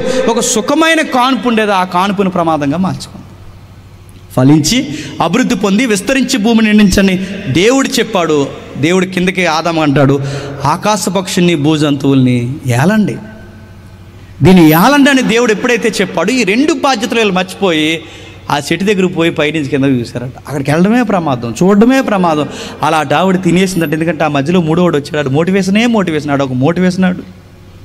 మీకు విషయం తెలుసా, మీరు దేవుళ్ళు అయిపోతారు. మీకు విషయం తెలుసా, మీరు దేవతలు అయిపోతారు. మీకు విషయం తెలుసా, దేవుడు మీరు ఎదిగిపోతే చూడలేకపోతున్నాడు అన్నాడు. మీరు తోపులు తురుములు ఎప్పుడు గుర్తుపెట్టుకోండి, మనల్ని పాడు చేసేవాడు ఎప్పుడు మనల్ని పొగుడుతాడు. ఇదే మీకు సూత్రం గుర్తుపెట్టుకోండి. మీకు పొగుడుతున్న గాలి కొడుతుంటే మీరు ఎలా గాలిలో బుడగలా లేచిపోతుంటారు ఇలాగా. అప్పుడప్పుడు ఈ సూపర్ మార్కెటింగ్ చేస్తున్న చిన్న ఉద్యోగాలు, అంటే 10th క్లాస్ పోయి ఇంటర్ పోయిన తర్వాత ఇలా చిన్న ఉద్యోగాలు వస్తాయి. ఎప్పుడైనా మీరు గమనించారా? ఇలా చిన్న ఉద్యోగాలు అంటే ఈ పార్ట్ టైం ఉద్యోగాలు వచ్చినప్పుడు ఇలా ఒక కర్రల సంచులు అటు ఇస్తారు. ఆ సంచిలో కొన్ని వస్తువులు పెడతారు, ప్లాస్టిక్ వస్తువులు అవి పెడితే అవి అమ్ముకుని రావడం ఉద్యోగం వాళ్ళకి, ఆ తమ్ముళ్ళకి. ఎందుకంటే వీళ్ళు సరిగా చదవలేదు, మరి టిక్టాక్లతో సరిపోయింది కదా వీళ్ళకి. సరిగా చదవకి ఈ ఉద్యోగాలు చేస్తారు. ఆ చెప్పులు వేసుకుని ఇన్సర్ట్ చేసేస్తారు. చేసి అలా రోడ్డు మీకు వస్తారు. వచ్చినట్టునే నాలాంటి ఇంటికి వచ్చి ఈ హౌస్ వైఫ్తో మాట్లాడతారు. ఏమంటారంటే, మేడం గారు ఉల్లిపాయలు కట్ చేసుకునే మిషన్స్ మా దగ్గర ఉన్నాయి, మీరు కొనుక్కుంటారంటే, కొంటారా, పైకి రావయ్యా చాలా పనులు ఉన్నాయి అంటావు. అప్పుడు నేనేమంటాను, నైస్గా బిస్కెట్ వేస్తారు. మార్కెటింగ్ స్టైల్ ఏంటంటే నేను పొగుడుతారు. అలా కాదు మేడం అనగానే, నువ్వు మేడం అనగానే ఇంకెక్కడికో పోతావు గాలిలోకి. అలా కాదు మేడం అనగానే, జస్ట్ మీరేం వద్దు మేడం, మీరేం అవసరం లేదు, మీరే జస్ట్ వినండి అంతే, జస్ట్ వినండి అనగానే ఆడు కొనొద్దు అంటాడు. కొనొద్దు కదా అనగానే వింటాను. విన్నప్పుడు చెప్తాడు, మీ అందమైన ఏళ్ళు అలా కూరగాయలు కట్ చేసినప్పుడు అలా పాడైపోవడం మంచిది కదా సార్. మేడం జీ మీకు విషయం చెప్తున్నాను, ఉల్లిపాయలు తీస్తారా, దాంట్లో ఎలా వేస్తారు, జస్ట్ ఎలా అంటే మేడం జీ అవి అలా చకచకా కట్ అయిపోతాయి, చాలా ఈజీ మేడం జీ. ఇంకా కూరగాయలు కట్ చేయొచ్చు, బంగాళదుంపలు కట్ చేయొచ్చు, ఉల్లిపాయలు కట్ చేయొచ్చు, రకరకాలు కట్ చేయొచ్చు. మీ నేల్స్ పాడవకుండా ఉండాలంటే మేడం మీ అందమైన ఏళ్ళు అలా మధురంగా ఉండాలి. నాకు అది అండం రావట్లేదు, అదేదైతే ఉందో అంత బాగా ఉండాలంటే నేను చెప్తున్నది వినండి మేడం. వీడు 10 మాటకు ముందు మాట తర్వాత వీడు ఏమంటుంటాడు చెప్ప, మేడం అనగానే నువ్వు సోనియా గాంధీలో ఫీల్ అయిపోతావు. కొన్నన్న నువ్వు వెంటనే ఏమంటే చెప్పిన అప్పుడు కొనవు. ఆ కొన్నన్న నువ్వేమంటావు అంటే రేట్ ఎంత అని అడుగుతావు అంతే. కొన్నన్న నీతోనే నోటితో ఏమి ఒప్పించాడో తెలిసాడు, పొగిడితే పడతారు. అందుకే సాతానుగాడు వచ్చి పొగుడుతున్నాడు. ఎవరిని చెప్పండి? అవ్వాదములు పొగుడుతున్నాడు. వాడు ఏమని పొగుడుతున్నాడు చెప్పండి? నువ్వు తోపు, మీరు తురుము, మీరు దైవాలు, మీరు అది అనగానే అవ్వమ్మ ఇలా లేచిపోయింది గాలిలోకి. ఇలా చెట్టుని కోసుకుని తించాను కానీ ఆ చెట్టు దగ్గర పోయింది, తినేసిన ఆవిడ కుదురుకుంటే బాగున్నాను ఆయన పిలిచింది. ఆ పిలిచి కొన్ని పలహారాలు తిన్నాను కానీ ఈయన అడిగితే బాగుండు. ఆవిడని అడగడి ఈయనతో వచ్చిన గొడవ ఏంటంటే ఆవిడ చూస్తేనే పాటలు వచ్చేస్తాయి ఈయనకి. నా ఎముకలో ఎముక చెప్పండి, నా మాంసంలో మాంసం, ఇంకా అంతలేదు ఇంతలేదు, నువ్వు ఎవరనుకుంటున్నావు, నా నారివి అన్నాడు. అడిగితే బాగుంది, ఏంటి అమ్మాయి అక్కడికి వెళ్ళకూడదు, అవి తెంచడం ఏంటి, మనం తెచ్చుకోవడం ఏంటి, నువ్వు కొన్ని తినడం ఏంటి, మళ్ళీ నాకు కొన్ని ఇవ్వడం ఏంటి, ఇదంతా ప్రమాదకరమైన విషయం అని అంటే బాగుంది అనలేదా మనిషి. ఆవిడిచ్చిందంట, ఈయన తినేసాడు. ఆవిడితే ఏదైనా తినేస్తాడు ఈయన. తినేసాడు, అయిపోయింది. తినేసిన తర్వాత ఏమైంది? మొదటి అధ్యాయంలో 28వ వచనంలో ఉన్న ఆ ఆజ్ఞను, బాధ్యతను వాళ్ళు ఏం చేశారు చెప్పండి? వదిలేస్తారు. అక్కడ గొప్ప దీవెన ఉంది 28వ వచనంలో. ఆ గొప్ప దీవెన వాళ్ళు ఏం చేస్తారు చెప్పండి? వదిలేస్తారు, తృణీకరించారు. ఎప్పుడైతే వదిలేశారో, తృణీకరించారో, దీవెన కాస్త అక్కడ దీవెన మర్చిపోవద్దు. మీరు ఫలించి అభివృద్ధి పొంది విస్తరించండి, ఇది దీవెన. రెండో దీవెన ఏంటో తెలుసా? ఆకాశ పక్షులను, భూజంతువులను ఏలండి, ఇది రెండవ దీవెన. ఆదాముకేమో అడ్మినిస్ట్రేషన్ ఇచ్చాడు, అవ్వమ్మకేమో గృహ పరిపాలన అంటే హౌస్ మెయింటెనెన్స్ చేయడం ఈ బాధ్యత ఏమో అవ్వమ్మకి ఇచ్చాడు. ఈ రెండు మెయింటెనెన్స్ అంటే ఒకరికి ఒకరి దీవెనలో ఏముంది చెప్పండి? బాధ్యత ఉంది. ఇప్పుడు ఈ దీవెన ఏమైపోయింది చెప్పండి? 16వ వచనంకి వచ్చేసరికి ఏమైంది చూడండి. 3వ అధ్యాయం, త్వరగా ముగిద్దాం. 16వ అధ్యాయం 3వ వచనం. ఆయన స్త్రీతో, నీ ప్రయాస, నీ గర్భవేదన నేను మిక్కిలి హెచ్చించెదను, వేదనతో పిల్లల కందువు, నీ భర్త ఎడల నీకు వాంఛ కలిగిన. ఏమర్థమవుతుందంటే మొదటి అధ్యాయం 28వ వచనాన్ని 3వ అధ్యాయం 16వ వచనాన్ని కంపేర్ చేయండి. ఏమర్థమవుతుంది? అక్కడున్న ఏవైతే దీవెనలు ఉన్నాయో అవే శాపాలు అయిపోయాయి. నువ్వు ఫలించి అభివృద్ధి పొంది విస్తరించన్నది పిల్లల కండం. ఇప్పుడు ఈ పిల్లలకనే ఆ దీవెనే 3వ అధ్యాయంకి వచ్చేసరికి ఏమైంది చెప్పండి? శాపం అయిపోయింది. ఎలా శాపమైంది? బంతుల్లా కనాల్సిన ఆమె కనేటప్పుడు వేదన, బిడ్డను మోస్తున్నప్పుడు వేదన, బిడ్డ లోపల సరిగ్గా ఎదగకపోతే వేదన, ఎదుగునోడు పుడుతున్నప్పుడు సరిగ్గా పుట్టకపోతే వేదన, ఆ పుట్టిన వారు మాట వినకపోతే వేదన, ఆ పుట్టిన వారు కలిసి రాకపోతే వేదన, వాళ్ళు వచ్చిన తర్వాత నిన్ను ఎదిరిస్తే వేదన, రెక్కల ముక్కలు చేసి వాళ్ళ కొరకు జీవితం అర్పిస్తే ఆ తర్వాత వాళ్ళు నీ మీదకి తిరగబడి చెప్పావులే అని నన్నప్పుడు వేదన. ఏ పిల్లలనైతే దీవెనకి ఇచ్చాడో ఆ పిల్లలు అవ్వమ్మకి ఏమైపోయారు చెప్పండి? ఒకడంతా కూడా అయ్యాడు, మరొకడు హత్యకు గురయ్యాడు. మొదటి కుటుంబంలోనే ఏం జరుగుతుందో మీరు చూడండి. మొట్టమొదటిసారి ఈ విశ్వంలో ఆశీర్వాదం పొందిన కుటుంబం ఏదన్నా ఉంది అంటే ఆదామవ్వల కుటుంబం. రివర్స్, బాగా వినాలి. మొట్టమొదటి ఆశీర్వాదం పొందిన కుటుంబం అదే. మొట్టమొదటిసారి శాపం పొందిన కుటుంబం కూడా. నీకేమర్థమవుతుంది? ఆశీర్వాదాలు వెనకాలే శాపాలు ఉంటాయి. నీకు కొన్ని ఇస్తాడు, ఆ ఇచ్చినవి నువ్వు కాపాడుకోవడం రాకపోతే అవే నిన్ను దులుమాడేస్తాయి. అది ఇల్లా, వాకిలా, ఆరోగ్యమా, ఉద్యోగమా, చదువా, లేదా జీవిత భాగస్వామా, ఏదైనా నీకు దేవుడు ఏమడుగుతో అది అడుగు, అది ఇస్తాడు. ఆ ఇచ్చినప్పుడు అకౌంటబిలిటీ మెయింటైన్ చేయాలి. నీకు మెయింటైన్ చేయడం రాకపోతే దేవుడు అంటున్నాడు, ఇచ్చిన వాటిని నీకు భారం చేస్తాడు. ఇచ్చిన వాటితోనే నీ జీవితానికి, బాగా వినండి, ముగింపు తీసుకొస్తాడేమనుకుంటున్నావు. ఆదమ్మలు చెప్పాడు. అక్కడ 3 పదాలు వాడుతున్నాడు చూడండి.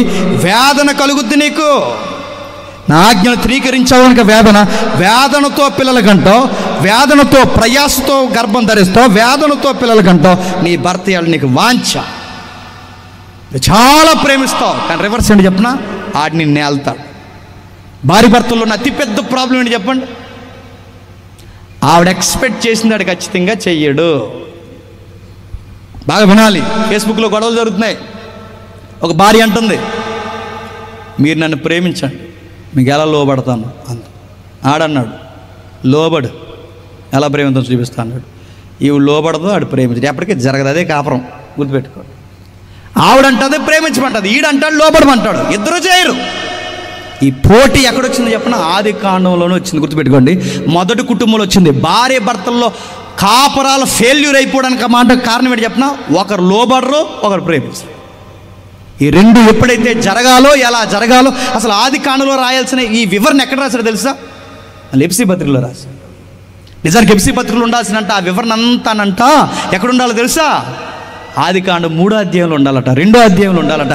2వ అధ్యాయంలో ఉండాల్సిన వివరణ ఎఫ్సీ పత్రిక వరకు ఎందుకు పోయింది తెలుసా? ఈ మధ్య అంతా పాపం పుట్టలాగా పెరిగిపోయింది కనుక వివరణ అంతా అక్కడికి పోయింది. నష్టాలు జరగాల్సిన నష్టాలు. ప్రయాస ప్రయాస ప్రయాస, వేదనతో పిల్లలకంటో. నీ భర్త అంటే నీకు పిచ్చి. అందుకే చూడండి, నీ భర్తను నువ్వు ఎంత ప్రేమిస్తావో ఆడు ఊరి మీద ఈ పోరంబో గొడవలన్నీ పెట్టుకుని వచ్చి ఎవరి మీద చెబుతాడు చెప్పండి? ఆ టెంపర్ నీ మీదే. వస్తూ బకెట్ తినేస్తాడు, వస్తూ గోడ తినేస్తుంటాడు, వచ్చి టీవీ తినేస్తాడు, ఆ స్టూల్ తినేస్తాడు. తన్నేసి ఎందుకండి ఇప్పుడు ఇలా తినే అంత నీ వల్ల నువ్వు వచ్చాక ఇలా అయిపోయింది అంత మొత్తం కుటుంబం అంతా. అలా కాదు, నోర్మే నువ్వు పంపించేదాన్ని 5 గంటల బస్సుకి ఏమనుకుంటున్నావు అంటాడు. అసలు నేను ఏమన్నానన్నవే తప్పు అక్కడ. ఈ టైంలో వెళ్ళి నువ్వు జడ్జి గారి లాగా నా తప్పేముంది, నా మీద అరుతున్నావు అంటే పక్కనే ఉందో చూసుకుంటే టపాటపా కొట్టిపడతారు, ఆ చేయో కాలు ఇరిగిపోద్ది. ఎందుకంటే ఆడికి లోకువ గుర్తుపెట్టుకోండి. ప్రపంచంలో భర్తలకు లోకుగా దొరికేది ఎవరు చెప్పండి? అది ఇది ఎక్కడి నుంచి వచ్చింది చెప్పిన ప్రాబ్లం చెప్పండి. ఆది కాండం నుంచి. ఈ ఫ్యామిలీ ఇలా ఎఫెక్ట్ అయిపోవడానికి కారణం ఏంటి చెప్పినా మళ్ళీ చెప్తున్నాను. ఆజ్ఞను బాగా వినండి, దీవెనను బాగా వినండి. దీవెని తీసుకున్న తర్వాత ఆశీర్వాదాన్ని వాళ్ళు పక్కన పెట్టేస్తారు. దేవుడు ఆశీర్వాదాలు ఇస్తాడు, అవి కాపాడుకోవడం మనకు రావాలి. ఆదాము కూడా చెప్పాడు, నువ్వు ఫలించి అభివృద్ధి పొంది నీ భార్యని జరిగిస్తే నువ్వు ఏలాలి, నువ్వు అడ్మినిస్ట్రేషన్ చేయాలి. భూమి తనంతట తానే పడుతుంది, పక్షులు వాటంతటా అవే ఉద్భవిస్తాయి. ఈ భూమిని ఒక హెడ్ ఆఫ్ ది డిపార్ట్మెంట్గా నువ్వు పరిపాలించాలని ఆదాముకు చెబితే, ఆదాము తప్పు ఎప్పుడైతే చేశాడో పండే భూమి ఏమేం చెప్పండి, పండడం మానేసి చివవృక్షాలు ఫలించాల్సిన భూమి కటిక నేలగా మారిపోయింది. దేవుడు ఆదాముకు శాపం ఇచ్చాడు. ఆ శాపంలోంచే సోషల్ టెక్స్ట్ బుక్లో స్లోగన్స్ రాశారు. ఆ శాపం నుంచి వచ్చిన స్లోగన్స్ ఏంటో తెలుసా? రెక్కాడితే కానీ. చెప్పండి. నా ప్రశ్న, రెక్క ఎందుకు ఆడాలి? డొక్కకి సంబంధం ఏంటంటే, రెక్కలాడితే కానీ డొక్కలు నిండిన పరిస్థితి ఎందుకు వచ్చింది? లెక్కలు మర్చిపోయాం కనుక. గుర్తుపెట్టు, దేవుడికి ఇవ్వాల్సిన అకౌంటబిలిటీ లెక్క మర్చిపోయాం కనుక రెక్కాడితే కానీ డొక్కాని. ఇది పెద్ద సోషల్ టెక్స్ట్ బుక్లో ఏదో ఏదో ఏదో ఏదో పెద్ద రాయల్టీగా చెప్పుకుంటారు. ఇది సామెత కాదు, శాపం. ఎలుగుండగానే ఇల్లు సెక్క పట్టుకోవాలి, ఓపుకుండగానే 4 రాళ్ళు వెనకేసుకోవాలి. ఓపుకుండగా అంటే ఒక రోజుకు ఓపుకు ఉండదా? వెలుగుండగానే అంటున్నాం అంటే ఒక రోజుకి వెలుగు ఉండదా? ఉండదు. ఓపిక ఉండదు, వెలుగుండదు. ఏమవుద్దంటే శాపం. అది అందుకని చెప్తున్నట్టు చూడండి, నువ్వు నేలకు తిరిగి చేరు వరకు నీ ముఖాన్ని చెమట కారుస్తావు, ఆహారాన్ని తింటావు. ఎలాగనగా నేల నుండి తీయబడతావు కనుక నువ్వు మన్నే కనుక తిరిగి మన్నే అయిపోతావు. నువ్వు కష్టపడతావు. మగాడు సాధించదని చెప్పండి. స్త్రీ అయితే ఇంట్లో ఉండి వండుతుంది, ప్రయాసపడుతుంది, పిల్లలు అంటుంది, భర్త అంటుంది. చివరికి ఆమె జీవితం అంతా ఏలకే ఊడిగించేస్తుంది తప్ప తన జీవితంలో చివరికి మిగిలేదని చెప్పండి. పిల్లలు పట్టించుకోరు, భర్త పట్టించుకోడు. గుర్తుపెట్టుకో, దేవుడు లేని ఏ కుటుంబమైనా, దేవునికి బాధ్యతగా లేని ఏ దాంపత్య జీవితమైనా ఎఫెక్ట్ అవుతారు, నష్టపోతారు. దేవుడిచ్చిన దీవెనల చేత చాలా ఇబ్బందులు పడతారు. దేవుడికి అకౌంటబిలిటీ మెయింటైన్ చేయలేకపోయింది అవ్వమ్మ. అందుకే ఇచ్చిన బిడ్డలో ఒకడు అంతకుడు అయిపోయి, ఇచ్చిన బిడ్డలో ఒకడు చెప్పండి హత్యకు గురయ్యాడు. ఇచ్చిన భర్త ఏలుతాడు, నువ్వు బానిస అవుతావు. భర్త జీవితంలో సాధించింది ఏంటంటే, ఈయన కూడా ప్రయాసే, కష్టపడుతున్నాడు. ఒకప్పుడు ఆకలేస్తే పోయి జీవవృక్ష ఫలాలు తెంచుకుని తినేవేళ జీవితం ఎలా మారిపోయిందో తెలుసా? రెక్కాడితే కానీ డొక్కాడిన పరిస్థితి వచ్చింది. ఎందుకు ఆ పరిస్థితి వచ్చింది? దేవుని మాట వినలేకపోయారు కనుక. ఎందుకు ఆ పరిస్థితి వచ్చింది? శాపం గురి తెచ్చుకున్న దీవుడినే శాపంగా. భూమిని దేవుడు దీవెనకరంగా ఇస్తే భూమి కాస్త ఏమైపోయింది చెప్పండి? శాపంగా మారిపోయింది. అప్పటి వరకు చావు లేని వారి జీవితాల్లో ఏమొచ్చింది చెప్పండి? చావు వచ్చింది, ప్రమాదం వచ్చింది. చెమట, వ్యాధులు, వైరస్లు, రకరకాల విషయాలు ఇవన్నీ వచ్చాయి. మరణం లేని దేహానికి ఏమొచ్చింది చెప్పండి? మరణం వచ్చింది. కష్టపడి మగాడు కష్టపడి దాస్తే చివరికి దాచిన తర్వాత ఒక రోజు రెస్ట్ తీసుకుందాం, రిటైర్మెంట్ టైం దగ్గరకు వచ్చే సమయానికి ఒక మగాడు సాధించేది చెప్పిన మట్టే గనక మట్టే అయిపోతాడు. ఒక మగాడు సాధించే చివరికి అదే మట్టే గనక మట్టే అయిపోతాడు. ఇక సాధించింది ఏముంది చెప్పండి? ఈ కుటుంబం ఇలా అయిపోవడానికి కారణం మళ్ళీ చెప్తున్నాను, దేవుడిచ్చిన దీవెన నిలబెట్టుకోవడం వాళ్ళకి రాలేదు. ఈ వచనాల పరంపర మీకు అర్థమైతే నేను ముగిస్తున్నాను. ఆదాము అవ్వల కుటుంబం పాడవడానికి కారణం దీవెనను శాపంగా మార్చుకున్నారు. సౌలు దీవెన శాపంగా మారిపోవడానికి నేను రాజుని చేసింది ఎందుకు రాజుని చేశాడు తెలుసా? అనేక కుటుంబాలకి దీవెనకరంగా ఉంటావని నేను రాజుని చేస్తే ఇక ఎవ్వరు నీ ముందు ఎదగకూడదు అనుకున్నావు కనుక నాశనం అయిపోయావు. సంసోనికి బలం ఇచ్చింది దేనికి? పోయి ఈ శత్రు దేశమైన అమ్మాయిలను ప్రేమిస్తావని కాదు, శత్రువుల ఏగ కూడా ఇశ్రాయేలు మీద వాలకూడదని నిన్ను బలవంతుడు చేస్తే నువ్వు పోయి శత్రువుల అమ్మాయినే ప్రేమిస్తే దేవుడు నిన్నేం చేస్తాడు చెప్పు? నీ బలమే నీ శాపం. ఇస్కరియోతు యోధాన్ని సేవకునిగా చేసింది, అపోస్తులుగా చేసింది దేనికి? సేవలో సుఖాలు మరిగి అపోస్తులత్వాన్ని గాలికి అమ్మేసి గురువునే అమ్మేస్తావని కాదు, నేను సేవకుని చేసింది. అనేకులకు దీవెనకరంగా సువార్త ప్రకటన అపోస్తుడిగా ఉంటావు. నేను అపోస్తుని చేస్తే ఆ అపోస్తులత్వాన్నే దొంగ అపోస్తుడిగా నువ్వు మార్చుకుంటే ఏమవుతావు? నాశనం అయిపోయావు. ఇప్పుడు చెప్పండి, ఏ సెక్టార్లో దేవుడు మిమ్మల్ని దీవించాడు నాకు తెలియదు, కానీ ఏ కోణాల్లో ఏ పరిస్థితుల్లో దేవుడు మిమ్మల్ని దీవించాడు నాకు తెలియదు, కానీ ఇచ్చిన దాన్ని కాపాడుకోవడం నేర్చుకోండి.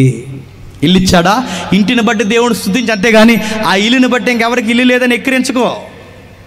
ఆ ఇంట్లో సుఖాలు మరక్కో.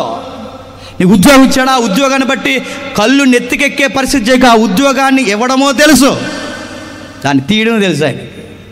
ఆరోగ్యం ఇచ్చాడు, ఆరోగ్యంతో విర్రవేక్కి. ఎందుకంటే ఆరోగ్యం ఇవ్వడమో తెలుసు, ఆరోగ్యం తీయడమో తెలుసు. ఆయన ఇస్తాడు, ఆ ఇచ్చినవి కాపాడుకోవాలి. అందుకే 5కి 5 ఇచ్చినోడిని ఏమన్నాడు? బలా అన్నాడు. 2కి 2 ఇచ్చినోడిని బలా అన్నాడు. 1 తీసుకుని కప్పెట్టేసినోడిని దేవుడు ఏమన్నాడు? ముందు నేను కప్పెట్టాను అన్నాడు. దేవుడు ఎలా అంటాడు చెప్పండి? 5 ఇచ్చాడా, దాన్ని జాగ్రత్తగా కాపాడు, ఇంకా ఇస్తాడు. 2 ఇచ్చాడా, వాటిని కాపాడు, ఇంకా ఇస్తాడు. అంటే ఈ దేవుడికి ఉండే గుణం ఏంటంటే, తీసుకున్న తర్వాత వాటి విషయంలో మనం జాగ్రత్తగా అకౌంటబిలిటీ మెయింటైన్ చేస్తే ఇంకా ఇస్తాడు, ఇంకా ఇస్తాడు, ఇంకా ఇస్తాడు. బైబిల్ ఒక సూత్రం ఉంది, చిన్న విషయంలో నమ్మకం ఉంటే పెద్ద విషయంలో కూర్చోబెడతాడు. నువ్వు చిన్న విషయంలో దొంగ పని చేస్తే పెద్ద విషయంలో కూడా తీసుకెళ్ళి కూర్చోబెట్టాడు. అది నీ చదువా, నీ సంసారమా, నీ ఉద్యోగమా, నీ సేవా జీవితమా, నీ పెద్దరికమా, నీకు దేవుడు ఏమిచ్చాడు నాకు తెలియదు, నీ ఆరోగ్యమా, వీటన్నిటిలో నువ్వు నమ్మకం ఉంటే దేవుడు నీకు ఇంకా ఇస్తాడు. వీటన్నిటినీ కలగలిపి కొండ మీద ప్రసంగంలోనే దేవుడు ఏమంటాడంటే, నా బాధ్యతను ముందెరిగితే మీకు కావలసినవన్నీ ఇస్తాను, నా రాజ్యాన్ని నీతిని మొదట ఎతకండి, నాకు ఇంపార్టెన్స్ ఇవ్వండి. ఇచ్చిన వాటి వైపు చూడకండి. ఇల్లు కావాలని, వాకిలి కావాలని, దేవా ఏమిస్తావని వీటిని అడగండి. మొదట నా రాజ్యాన్ని నీతిని ఎదిగితే మీకు కావలసినవన్నీ నేను ఇస్తాను, నాకు ఇంపార్టెన్స్ ఇవ్వండి. మనం చేసే అతిపెద్ద మిస్టేక్ ఏంటి చెప్పిన, మనకు దేవుడు ఏదన్నా ఇచ్చిన తర్వాత ఇచ్చినోడిని మర్చిపోతాం. మనం చేసే అది అతిపెద్ద పొరపాటు. అది ఇల్లు ఇస్తే దేవుడిని మర్చిపోతాం, వాకిలి ఇస్తే దేవుడిని మర్చిపోతాం. నీకు ఏదన్నా ఇచ్చినప్పుడు ఇచ్చిన వాడిని మర్చిపోకు, గుర్తుపెట్టుకో. కృతజ్ఞత కలిగి, ఆ కృతజ్ఞత కలిగి ఎప్పుడైతే ఉంటావో దేవుడు గుర్తుపెట్టుకోండి, నిన్ను ఇంకా దీవిస్తాడు. ఎంత నమ్మకంగా ఉంటే అంచెలంచెలుగా అంచెలంచెలుగా. ఇప్పుడు మీరు అనుకోవచ్చు, అంటే నమ్మకంగా ఉంటే ఎంతైనా దీవిస్తాడు కాబట్టి నన్ను సీఎం అని చేస్తాడంటే చేస్తాడు. మరి నేను ఎందుకు చేయలేదంటే దానికి సూత్రం ఒకటే, నువ్వు దొంగ కాబట్టి చేయలేదు. ఎందుకంటే నువ్వు మామూలుగానే నిలబడు. నువ్వు సీఎం చేస్తే ఇంక ఊర్లో ఇంకెవరు నిలబడి నువ్వు. అందు గుర్తుపెట్టుకో, నీకు ఎన్ని ఇవ్వాలో తెలుసు, ఎంత ఇవ్వాలో తెలుసు, ఎంతవరకు నిలబెట్టాలో అని తెలుసు. ఇచ్చిన వాటిలో నమ్మకంగా ఉండండి. కొన్ని మనకి ఇస్తే మనకి మెయింటైన్ చేయడం రాదు కనుకే ఇవ్వడు. సౌలుని రాజుని చేసాడు, మెయింటైన్ చేయగలిగాడా? సంసోన్ని బలవంతం చేశాడు, మెయింటైన్ చేయగలిగాడా? ఇవన్నీ మీరు చూడండి. ఒకరిని ఏదన్నా ఇస్తే మనకు మెయింటైన్ చేయడం రాలేనప్పుడు భవిష్యత్తు తిరిగిన దేవుడు మనకి ఇవ్వడానికి చెప్పండి ఇష్టపడ్డు. ఇంకా ఏమిచ్చా ప్రభు అంటే, ప్రభు అంటాడు, మీ కొరకు నా ప్రాణం ఇచ్చాను అన్నాడు. ఇంకేం కావాలి? అన్నిటికన్నా గొప్పదైన రక్తం ఇచ్చాడు, ప్రాణం ఇచ్చాడు. ఈ గొప్ప దయతో కూడిన ఈ కృపనిచ్చాడు. ఈ కృపగల జీవితంలో ఇల్లు ఇచ్చినా, వాకిలి ఇచ్చినా, ఆరోగ్యం ఇచ్చినా, ఉద్యోగం ఇచ్చినా, ఏమి ఇచ్చినా ఇవ్వకపోయినా రేపు పొద్దున ఒకటి ఇస్తాడు. మాట ఇచ్చాడు. మాట ఇచ్చిన వాడు మాట ఖచ్చితంగా నెరవేరుస్తాడు. ఆ మాట ఏంటో తెలుసా? ఒక నూతన యుగంలో నూతన రాజ్యం మిమ్మల్ని చేస్తాడు. ఆయన ఒకరోజు వస్తాడు, మనల్ని అందరినీ రాజ్యంలోకి తీసుకెళ్తాడు. అది మాత్రం పక్కా జరుగుద్ది. అప్పటి వరకు మీకు ఇచ్చిన వాటిలో నమ్మకంగా మీరు బాధ్యత వ్యవహరించునుగాక. ఆమేన్, ఆమేన్, ఆమేన్.